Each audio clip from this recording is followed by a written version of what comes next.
আজকের রেসিপি এক শাশুকা। খুব অল্প উপকরণ লাগে।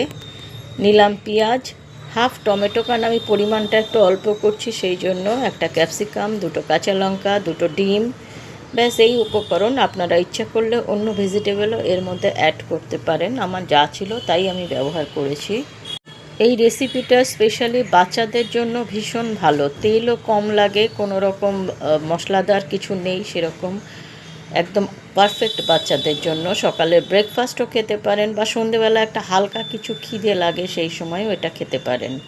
আমি এখানে দিয়েছি পেঁয়াজ, টমেটো, ক্যাপসিকাম, কাঁচা লঙ্কা, সামান্য নুন দিয়ে সবগুলোকে একটু নাড়াচাড়া করে মজিয়ে নিয়েছি। দিলাম হলুদ, শুকনো লঙ্কার গুঁড়ো, ধনের গুঁড়ো, ম্যাগি মশলা, সামান্য জল। 4-5 মিনিটের জন্য একটু ঢেকে দিয়েছিলাম। সব সবজিগুলো সিদ্ধ হয়ে গেছে। এখন দিয়ে দেবো বেশ কিছুটা টমেটো সস। লাস্ট দিলাম অরিগ্যানো।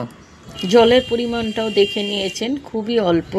এখন আমি দুটো ডিম ফাটিয়ে এর মধ্যে দিয়ে দিয়েছি, কিন্তু খেয়াল রাখবেন যেন কুসুম কোনো রকম ভেঙে না যায়, এরকমভাবেই থাকবে। ব্যাস, এবার উপর দিয়ে সামান্য আরেকটু নুন দিয়ে দিয়েছি, ঢেকে দিয়েছি, রেডি।